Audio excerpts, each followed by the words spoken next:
Okay, so in this video, lahat muna ng example natin is case 1. So, recall muna natin yung case 1. So, dapat lahat ng factors natin sa denominator is linear and yung ating factors ay hindi nauulit, no? So, no repetition of factors.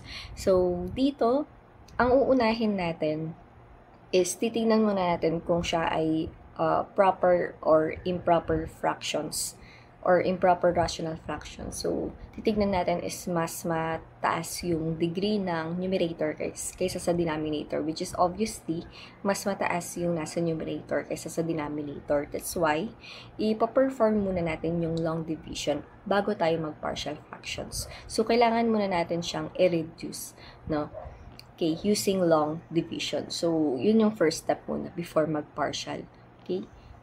So, i-long division muna natin siya. So, we have yung ating, yung nasa loob natin, dividend is x raised to 4 minus 4x squared plus x plus 1.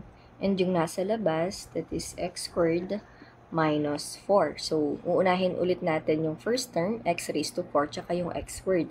So, divide lang natin yung x raised to 4 sa x squared, and ang sagot natin for that is x squared. So, itatapat ko lang siya kung nasaan yung kaparehas niyang term. So, this is x squared.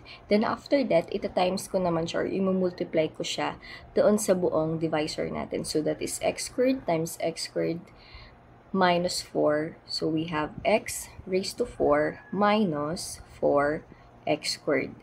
And after that, babaguhin na natin yung sign. So, we have negative. Okay? Distribute natin yung negative sign. So, magkakaroon tayo ng negative x raised to 4 plus 4x squared. So, makakancel na yan. Makakancel na yung ating x raised to 4 and yung 4x squared. So, ang natira is x, no? Ibababa natin dito. X plus 1 na lang. So, hihinto kang mag-divide if mas mababa na itong nasa dividend natin. So, ito kasi nasa dividend, ito yung numerator natin. So, pag mas mababa na to, yung kanyang degree, compared dito sa x squared minus 4, stop na tayo dun. Okay? And dyan, papangalanan na natin yung ating mga terms. So, ito yung remainder. This is the quotient. And this is the divisor. So, yung pattern lang natin, we have Q plus R over D. Okay? Therefore, yung ating magiging new function for this problem is, ano ba yung Q natin? Di ba yung ating quotient is x squared? Then plus, remainder natin is x plus 1. Then our divisor rather is x squared minus 4. Okay? So, from this function, yung mahaba, ito na lang siya ngayon. Okay? So, hindi pa yan yung sagot natin. Huwag mo nang ibabox. After neto, after malong division, di ba ang gagawin natin? Yung pangalawang term natin, which is yung x plus 1 over x squared minus 4, yan na yung ipa-partial fraction natin. So, titignan na natin kung ano yung case na gagamitin since etong video na to is for case 1. So, obviously, case 1 to. Pero, i-observe natin. No? Sige. Iwan muna natin si x squared.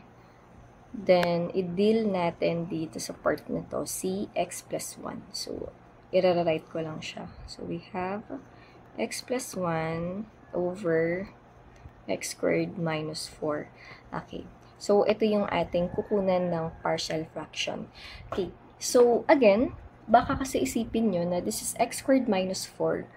Siya ay quadratic. Pero titignan natin if kaya ba siyang hanapan or kaya ba siyang i-breakdown into factors, no, or i-rewrite. So, ito kasing x squared minus 4, pwede pa siyang i-rewrite into x minus 2 times x plus 2. Okay? Yun yung sum and difference, no? Okay. So, kapag ito ay plus kasi, x squared plus 4, yun yung magiging quadratic natin. So, ito, marire-write pa yan as x plus 1 over x minus 2 times x plus 2. So, ganun dapat lagi yung mindset natin, no, na if naka-quadratic siya, i-try muna natin siyang i-factor, no? Kunin yung factors niya. Okay? If wala talagang factors, kahit na i-try na natin, i-trial and error na natin, therefore, siya ay case 3. Okay? So, since ito ay kaya siyang i-factor, x minus 2, x plus 2, so pwede na natin gamitin yung case 1. Kasi this one is unique yung kanyang factors, linear din yung mga factors niya. And, of course, no repetition nga po. Okay? So, this is case 1. So, proceed na natin dito. We have x plus 1 over x minus 2 times x plus 2. Okay? Pwedeng magkabaliktaran yan, no? Same lang naman po yun.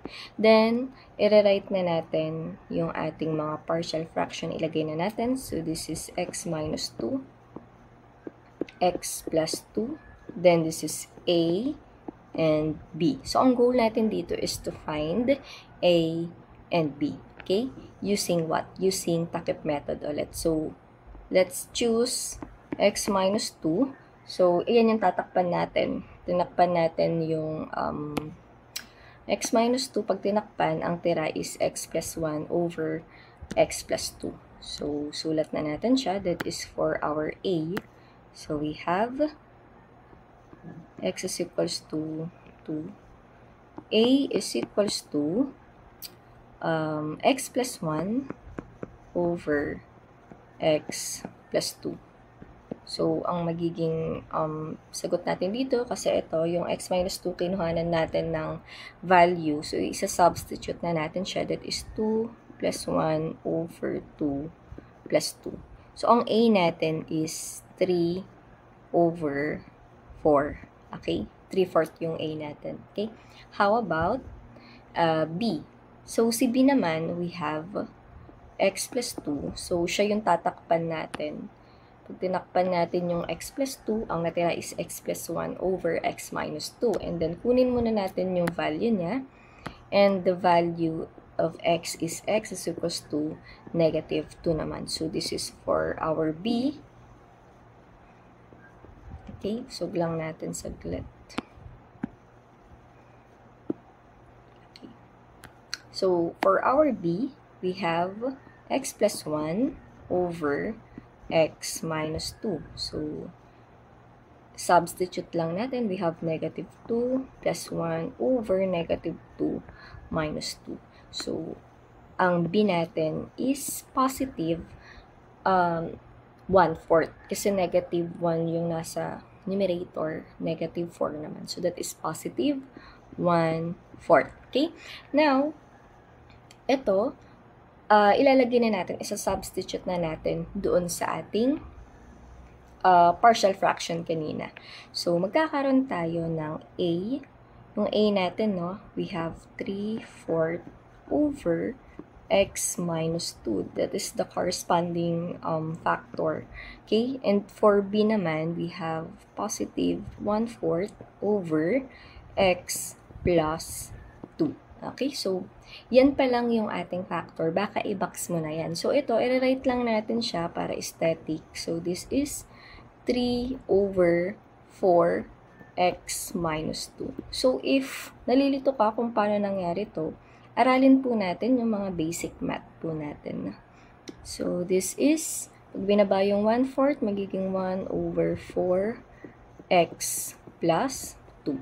So, ito yung ating partial fraction. Now, huwag mo munang ibabox yan kasi isasama natin siya dito sa nauna nating sinolve kanina, which is yung naka-long division kasi may naiwan, no, yung x squared. So, ito, yung part na to na x plus 1 over x squared minus 4, ang partial fraction niya is 3 over 4x minus 2 plus 1 over 4x plus 2.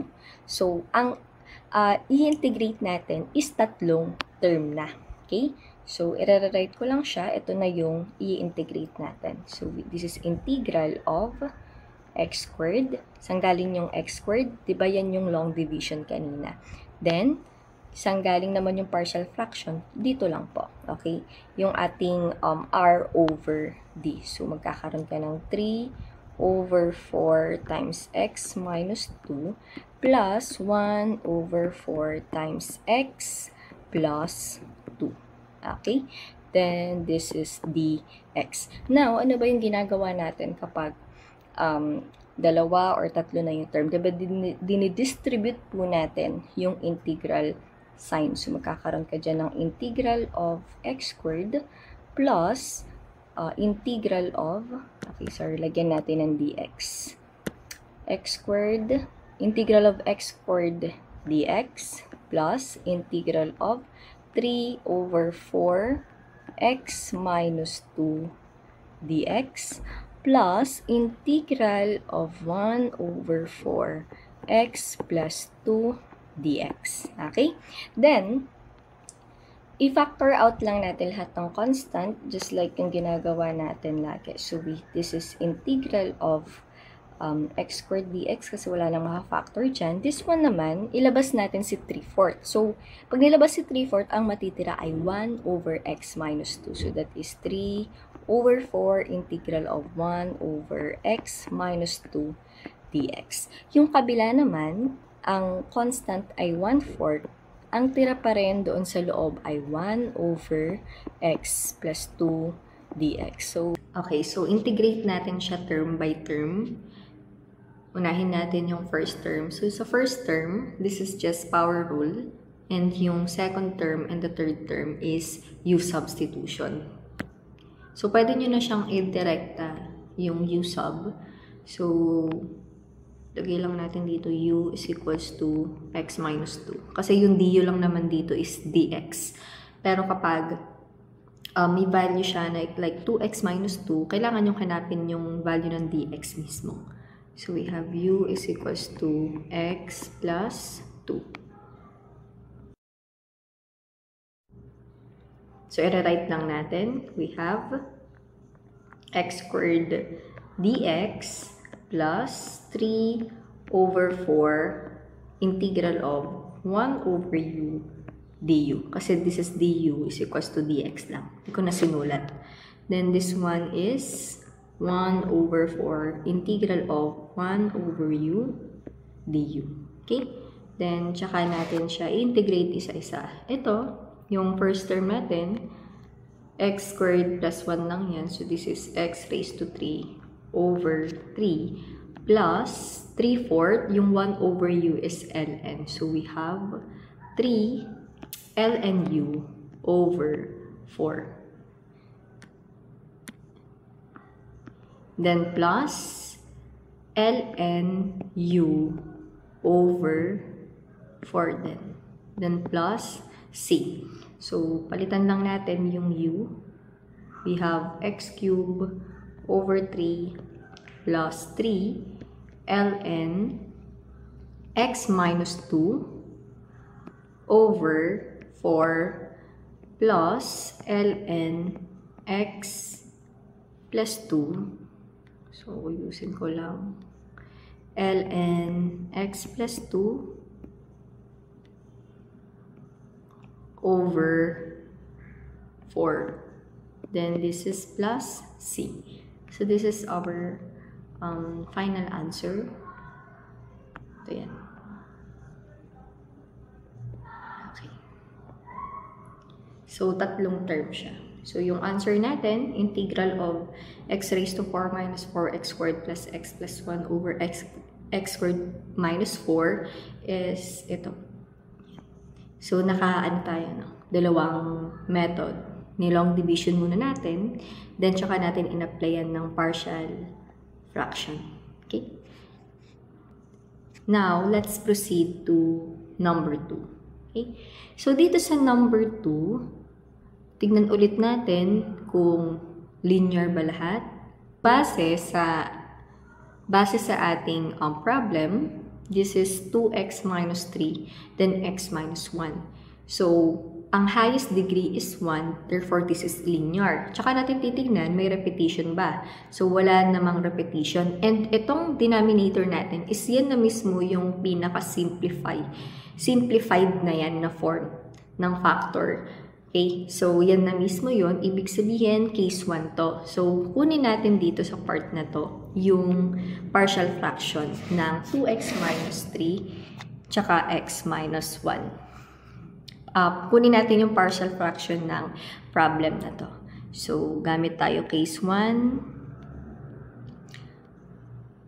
Ibig sabihin, yung x minus 5 natin, 2x minus 3 times x minus 1, i-rewrite natin siya doon sa ating formula, which is a over 2x minus 3 plus 2x minus 3 plus b over x minus 1. Okay? Tsaka natin gamitin yung takip method. No? Kasi pwede natin gamitin yung takip method dito dahil nare-reflect naman, tsaka wala namang repetition, no? Madalas kasi, pag may repetition, dun tayo nagkakaroon ng equation, hindi yung methods natin na shortcut. So, ito, kita naman natin nagre-reflect naman siya. 2x, this is 2x, x minus 1, x minus 1. So, pwede natin gamitin yung shortcut natin. Okay. So, 2x minus 3, yan yung kukunin natin, yung a niya. Then, kunin lang natin yung x. So, anong gagawin mo? Pag ito in-equate mo sa 0, transpose yung 3, divide mo yung 2. So, ang x mo ay 3 over 2. Okay? Then, tatakpan natin, no? Pag tinakpan natin yung 2x minus 3, ang matitira is x minus 5 over x minus 1. So, a yung makukuha natin for that. This is x minus 5 over x minus 1. Then, substitute lang natin yung 3 halves. We have 3 over 2 minus 5 over 3 over 2 minus 1. Okay? Then, ang sagot natin dito, a negative 7. Okay? Next naman natin is, hanapin naman natin yung b. So, at x minus 1, ang x natin ay 1. Then, pag tinakpan natin, ito, balik tayo sa equation. Pag tinakpan natin yung x minus 1, ang natira is b is equals to x minus 5 over 2x minus 3. Then, ilagay lang natin yung 1. So, we have 1 minus 5 over 2 times 1 minus 3. So, ang sagot natin ay positive 4. So, this is b is equals to positive 4. So, ito na mismo yung ating sagot or yung ating constant. Okay? So, lagay lang natin dito. I-rewrite na natin. Kasi, this one, yung function natin, ang kanyang sum of partial fraction is negative 7 over yung corresponding na factor niya, 2x minus 3 plus positive 4 over x minus 1. Then, this is dx. Okay? Then, that's it for partial fraction. Now, since nakuha na yung partial fraction, i-distribute na natin yung integral and lahat ng constant ilalabas natin para matira na lang yung mismong i-integrate. So, we have, okay, integral of negative 7 over 2x minus 3 dx.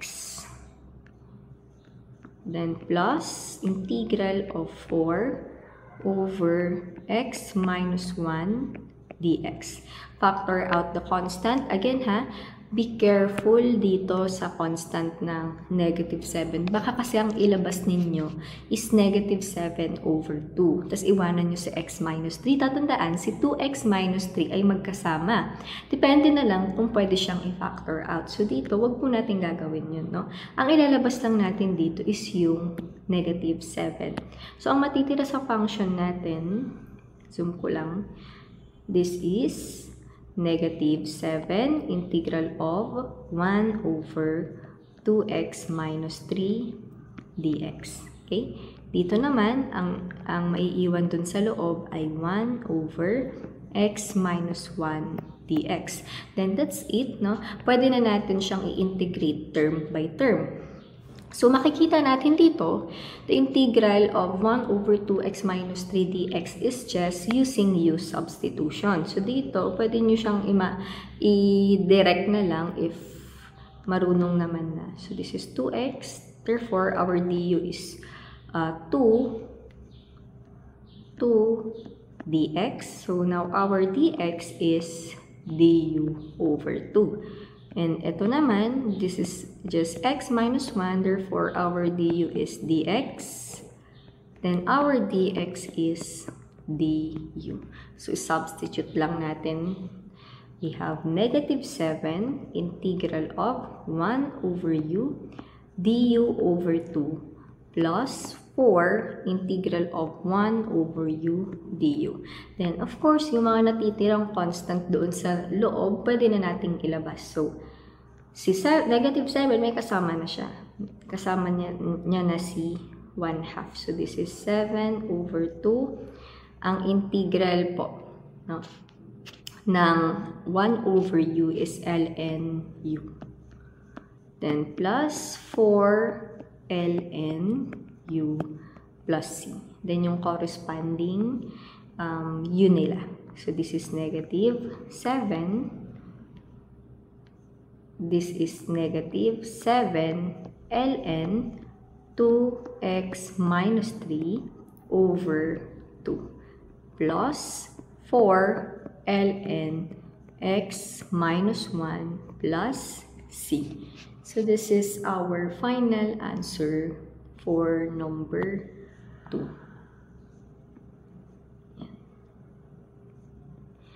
Okay, that is for number 2.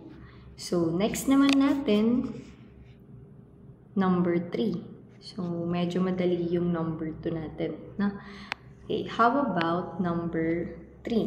So, dito, lagi natin tatandaan, kapag magpa-partial fraction tayo, lagi pong yung denominator natin, ang kanyang form ay naka-factor. So, ibig sabihin, if yan ay naka-expand, tingnan mo muna kung kaya siyang i-factors, then we can perform partial fraction.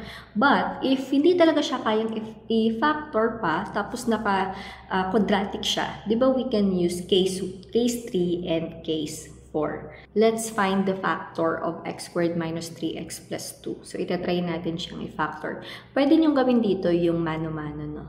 Diba? Pag kumukuha tayo ng roots neto, x squared minus 3x plus 2, pwede nating in-trial and error, pwede nyo other methods, or i-calculate na lang natin. So, i-try muna natin, no, na i-calculate siya ng mano-mano. So, again, ito, i-rewrite ko lang siya as naka-factor siya. So, again, yung x squared minus 2, ito lang. X squared minus 3x plus 2, kunin natin yung factor. So, ito, x times x, yung kakalabasan ng x squared. So, this is x and x. Then, ito naman, yung pwedeng ipag-multiply na dalawang number na ang kanyang sagot ay 2. So, dalawa lang yung possible nun. 1 times 2. Yan. 1 and 2. Then, dapat kapag pinag-add natin, ito, nag-add natin dito, ang magiging sagot natin is negative 3x. So, ano yung magiging sign niya? So, we have, kung negative to, dapat ito, isang negative din, and negative din siya. Para ang magiging sagot natin, negative 2x minus x, ang total, ang ating sagot ay negative 3x. X minus 1 x minus 2. Yan yung ating dalawang factor. Okay? Pag gusto mo naman siyang i-recheck sa calculator, gumamit tayo, kunin natin yung ito. Nang hindi na tayo nagta-trial and error. No? So, punta lang tayo sa mode. Sa mga ano to, sa Casio 570 ES Plus and yung ibang calculator. No? So, mode 5, isa sa equation. Mode 5, ng equation. Then, 3. 3 kasi yung ating yung ating equation is naka-x squared. So, piliin natin kung ano yung degree. Kung ano yung degree na nandyan. So, x squared naman to. So, makikita natin dun sa mode 3. Diba? Pag click natin yung 3, magkakaroon ka ng A, B, C. So, maglalagay ka ng maglalagay ka ng value. Ilagay mo yung value ng A, which is ito yan. A, B, tsaka C. So, 1 yung value, then negative 3, then this one is positive 2. Then, pag inequate mo yan, so we have 1, negative 3, positive 2. Pag inequate mo yan, ang ibibigay sa yung sagot is naka-equate, no? X is equals to 2. Tapos equate mo ulit, x is equals to 1. Okay? Baka malito ka na gawin mong x plus 1, x plus 2. So, ito, ililipat mo lang to dito, pati din ito. So, magkakaroon ka ng x minus 2, tapos ito, x minus 1. So, ito yung dalawang factor mo. Ganun mag-solve using mode 5. So, kapag hindi lang ginagamit tong mode 5 na to sa x squared, no? Sa mga may quadratic. Pwede din siya kapag x raised to 3, ganun. Pwede mong kunin yung roots niya. Okay? So, again, ito yung simplify natin, no? Yung dati nating equation na integral of x over x squared minus 3x, nare-write natin siya as x over x minus 2 x minus 1. So, kahit baliktad naman yan, same lang naman siya.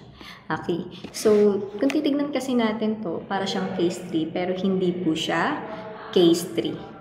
So, kung mapapansin natin, no, this is linear, no? X minus 2 and x minus 1.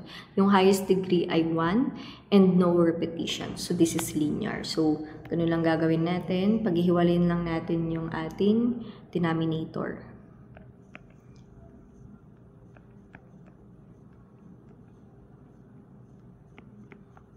Okay, so this is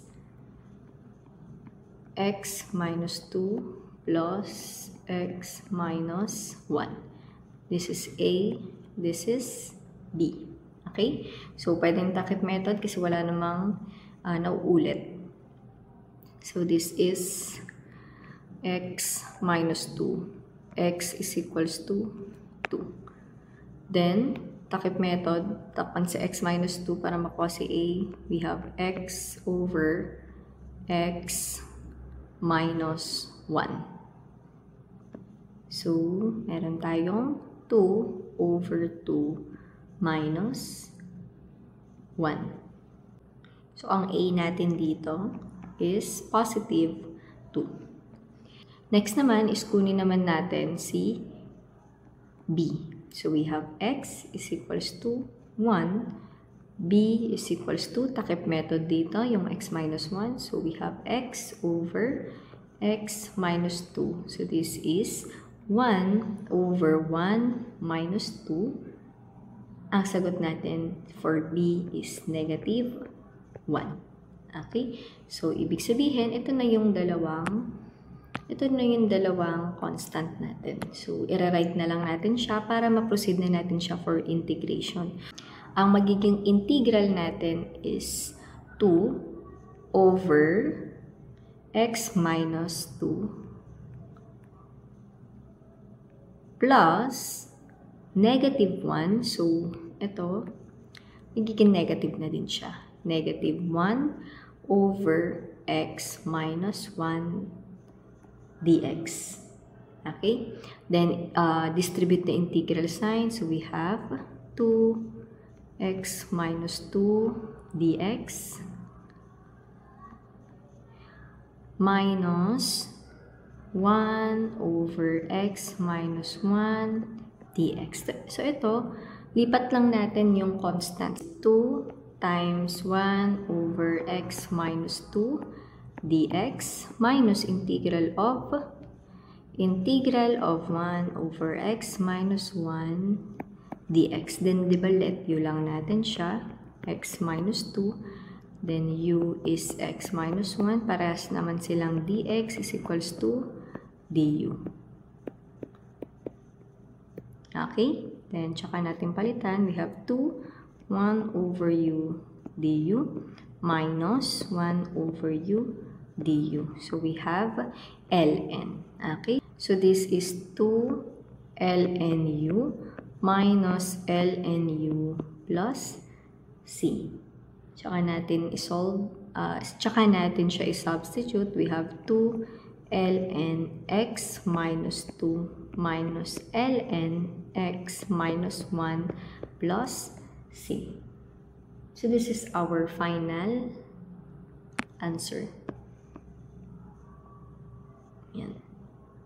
Ulit-ulit lang siya, no? Partial fraction, then integration. Ganun siya. After makuha yung a at b, lahat ng constant, proceed to integral. Okay. That is for number 3. So, let's have our next example. Obviously, this is linear, no? Lahat naman sila, ang highest degree sa bawat factor ay 1 and no repetition.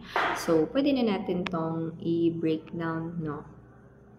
Pwede na natin siyang i-break down into partial fraction. So, di ba ang partial fraction lang naman nito?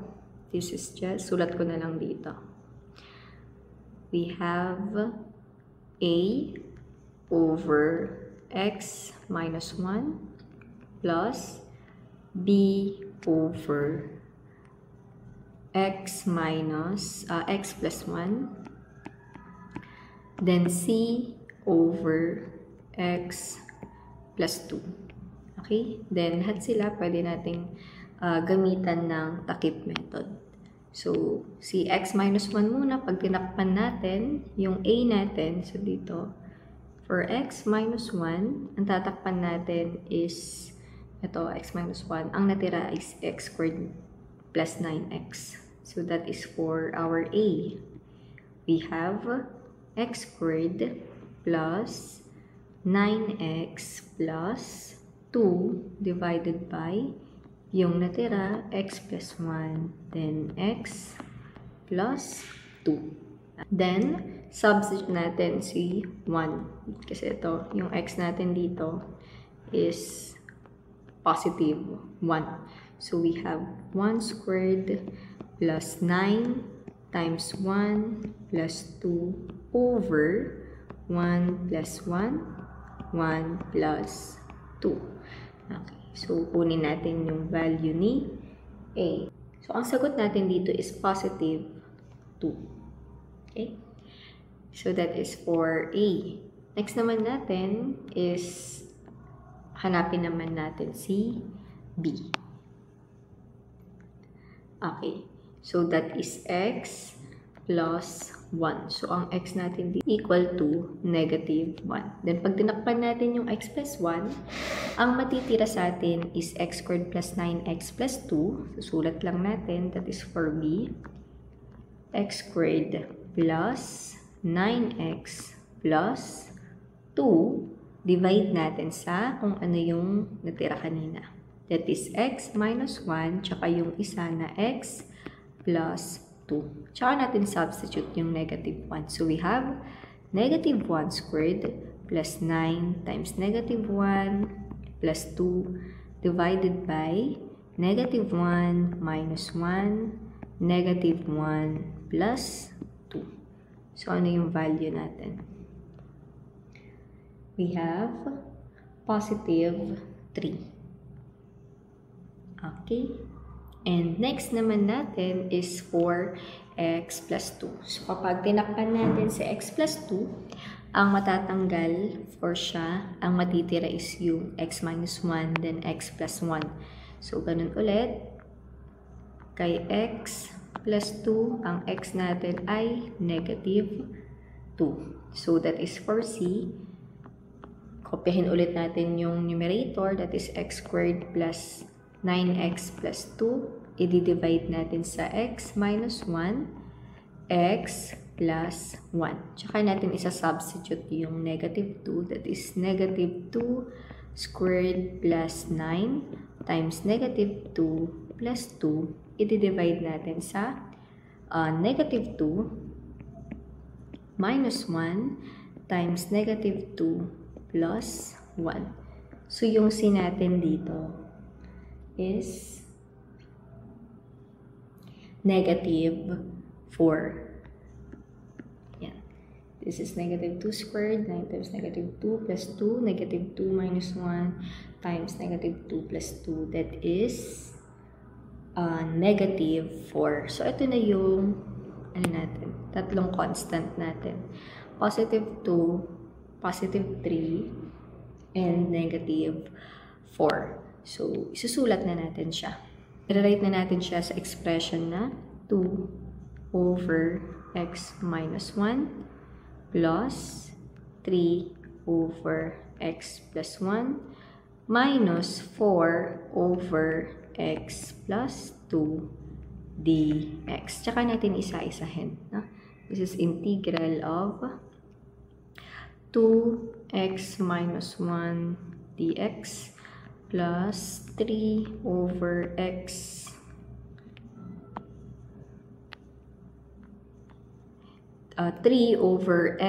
plus 1 dx minus integral of 4 over x plus 2 dx. Then, factor out lang natin yung constant, that is 2, integral of 1 over x minus 1 dx plus 3 integral of 1 over x plus 1 dx minus 4 integral of 1 over x plus 2 dx. Since ito, kapag nilet nyo lang natin, di ba dx lang yung magiging sagot natin dun sa derivative. Okay. So, hindi na natin siya i-let nyo. I-recta na natin siya. So, this is 2 ln x minus 1 x minus 1 plus 3 ln x plus 1 minus 4 ln x plus 2 plus c. So, this is our final answer. Okay.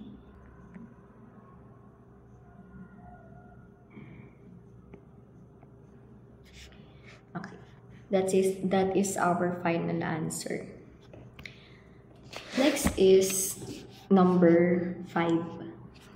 Tingnan muna natin kung kaya natin siyang i-factor, no? So, makikita natin dito sa problem, yung denominator natin, x cubed plus 7x squared plus 4x, therefore, pwede natin i-factor out sino? Yung x. Yan yung common nila. So, simplify lang natin. Okay, so magkakaroon tayo dito ng integral of 8 over x. So, matitira 3x squared plus 7x plus 4.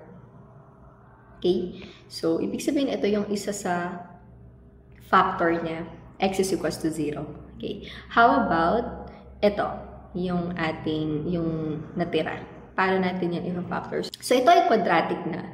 So, pwede natin gamitin yung natitirang factor ng buong function na to using the calculator, no? Mode 5 ulit tayo. Okay? Pwede naman kayo mag-try, pero pag nagta-trial and error kasi, madalas nagkakamali. Pero pwede nyo i-try yung mode 5. Again kapag walang mode 5, tignan lang yung sa equation. Basta may doon na equation, yun yung i-click nyo. So, this is mode 5. 3 kasi nga x squared naman yung ano natin. So, this is A, this is B, this is C. So, ano yung A natin? This is 3. B natin is 7, and yung C natin is 4.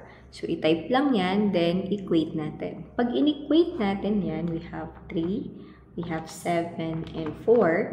Ang magiging sagot natin, ang ibibigay sa'yo, pag in-equate nyo, sana tinatry nyo, no? So, this is x is equals to -1. Then, click nyo ulit siya. X is equals to -4/3.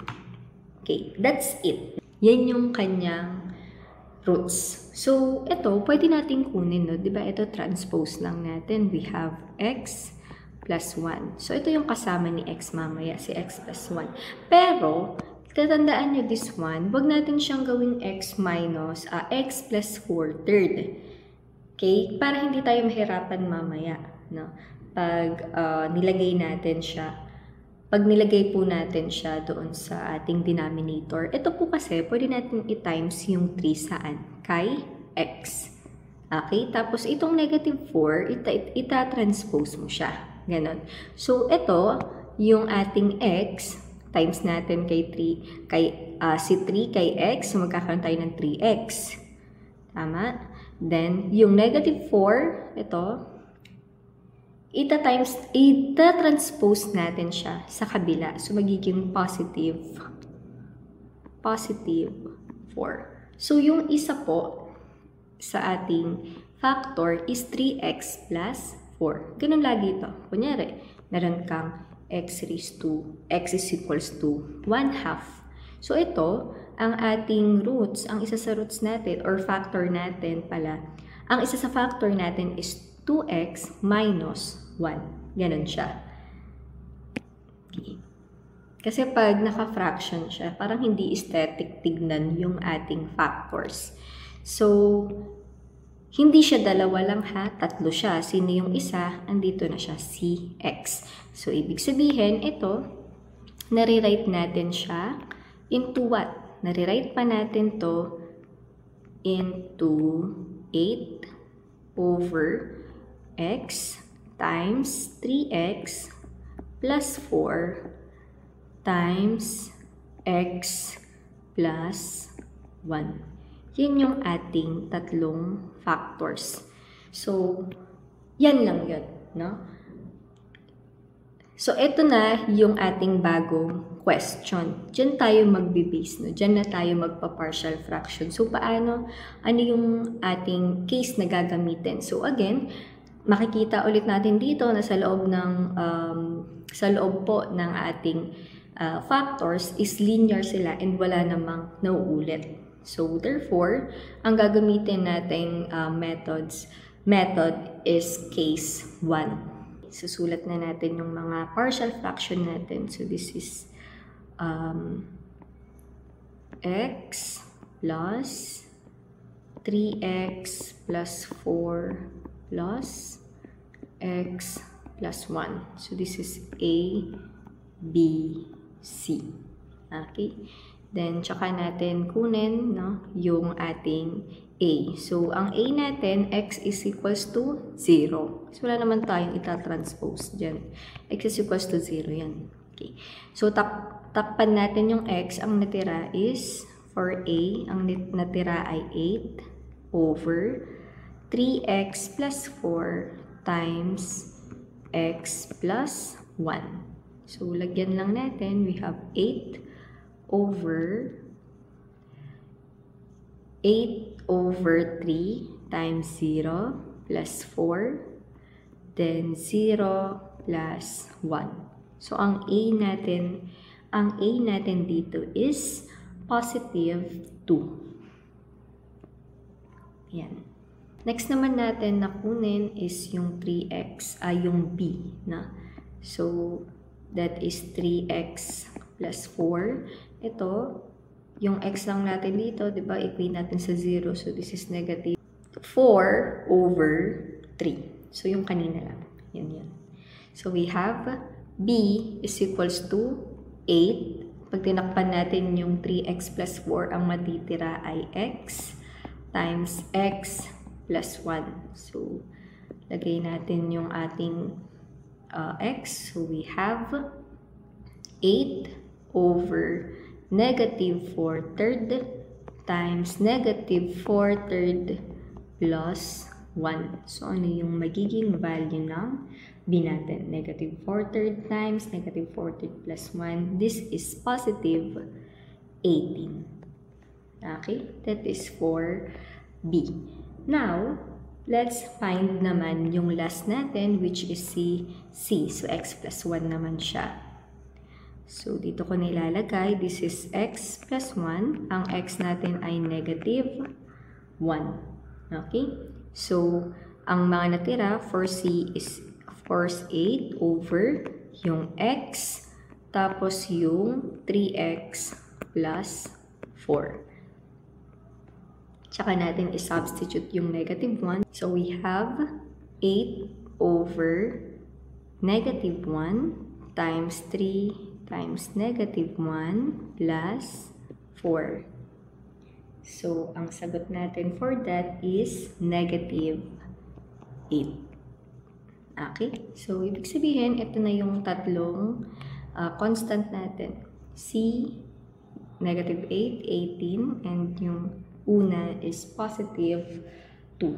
So, ilagay lang natin yon doon sa ating original function. So, yung original function natin, ang i-integrate na natin dyan is yung partial na, which is 2 over x plus 18 over 3x plus 4 minus 8 over x plus 1 dx. Okay, substitute na natin yung ating integral sign. This is 2 over x dx plus integral of 18 over 3x plus 4 dx minus integral of 8x plus 1 dx. Okay, tsaka natin factor out yung constant. That is 2, 1 over x dx plus this one, 18 lang ang ilalabas. Retain natin si 3x plus 4 dx. Then this is minus 8 integral of 1 over x plus 1 dx. Tsaka na natin siya i-integrate isa-isa. So, papansin natin, lahat sila ay let u substitution. So, this is u is equals to x. Ito naman, u is equals to 3x plus 4. And this is u is equals to x plus 1. du is just dx. So, madali lang siya. This one naman, du is equals to 3 dx. Then, this one is du is equals to dx also. So, ito, kunin lang natin yung value nila. Dx is equals to du. Ito naman, dx is equals to du over dx is equals to du over 3. Then this is dx is equals to du. Tsaka natin i-substitute. We have 2, 1 over u du plus 18 integral of 1 over u du over 3 minus 8 integral of 1 over u du. So, yung 8 over 3, that is 6. So, this is 2 ln u plus 6. Ito, 18 divided by 3. ln u minus 8 ln u plus c. Sulat na natin yung kanilang corresponding u. So, we have ln x plus 6 ln 3x plus 4 minus 8 ln x plus 1 plus c. So, this is our final answer. Yan. So, mahaba lang yung kanyang partial pero madali lang yung integration. Okay, that is for number 5. Let's proceed to number 6. Okay, this is our last example for case 1.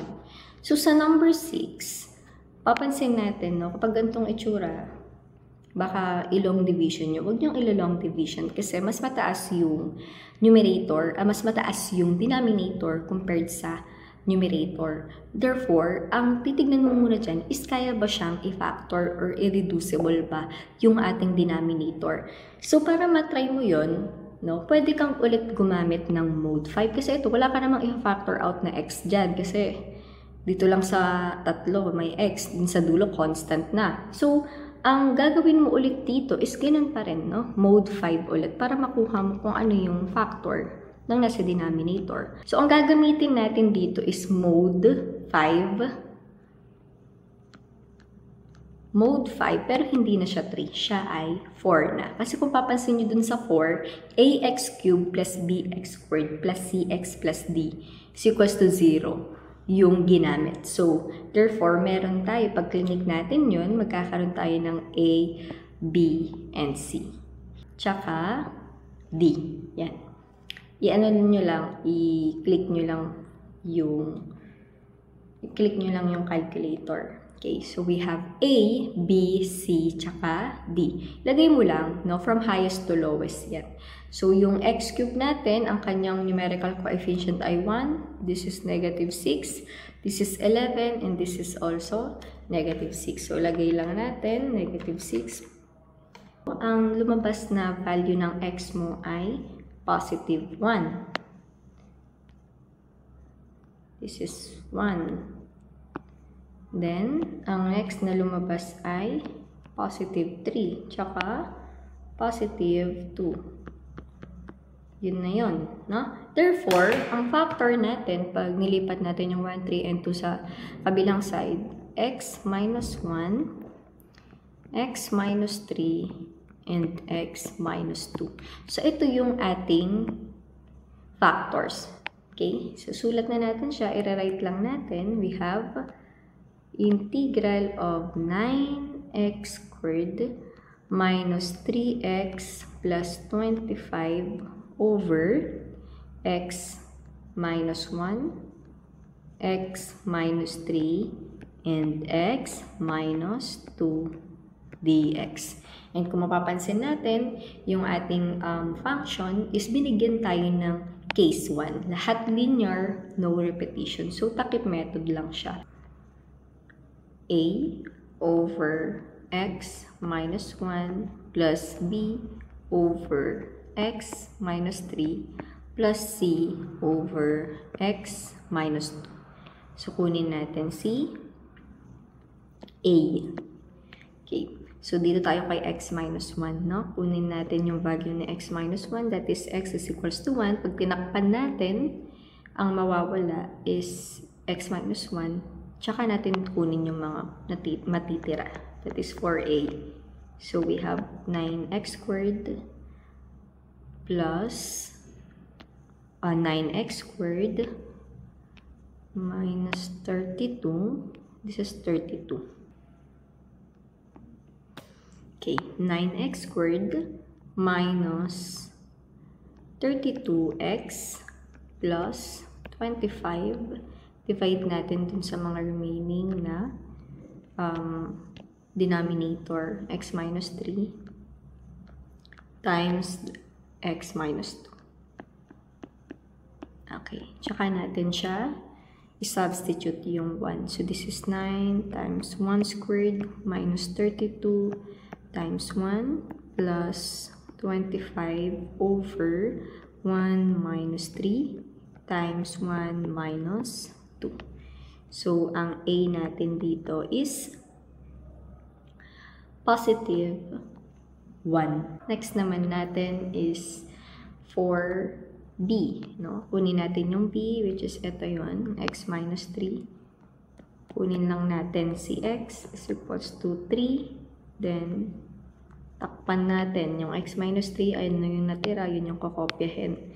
So, ang natira ay ganun pa rin, 9x squared minus 32x plus 25 dun sa taas.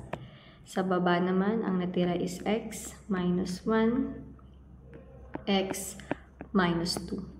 So, substitute lang natin yung 3. We have 9, 3 squared minus 32 times 3 plus 25. Divide natin sa 3 minus 1, then 3 minus 2.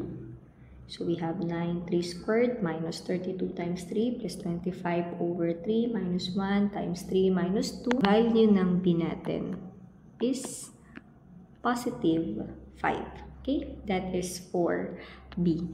Okay, last natin is si x minus 2.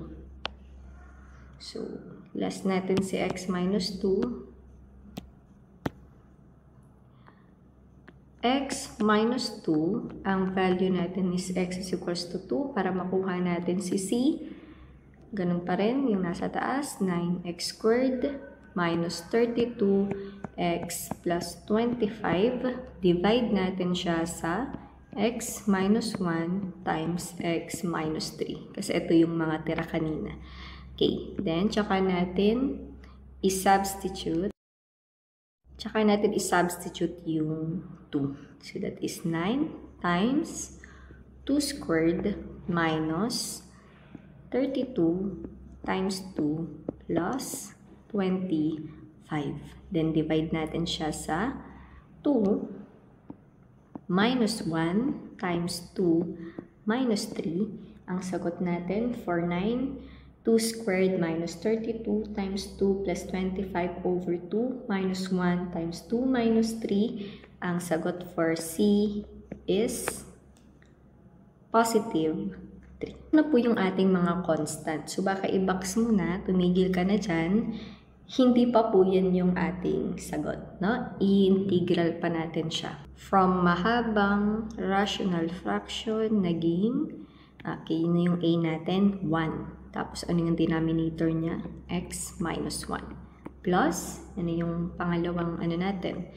Ano yung B natin? 5. At ang kanyang denominator ay X minus 3. Tsaka C, 3. Ang kanyang denominator naman ay X minus 2. Yan. dx. Tsaka natin i-distribute C, integral sign. Okay, so we have integral of 1 over x minus 1 dx plus integral of 5x minus 3 dx plus integral of 3x minus 2 dx. Then, factor out lang lahat ng constant. Si 5, ilalabas natin. Ang tira ay 1 over x minus 3 dx, then si 3, labas natin, ang tira ay 1 over x minus 2 dx. Okay? Then ito, di ba, let u lang natin yan. Wala namang value yung dx natin, no? Dx is equals to du lang. Therefore, pag nilet u mo yan, ang sagot lang naman dito, di ba, is ln x minus 1 plus 5.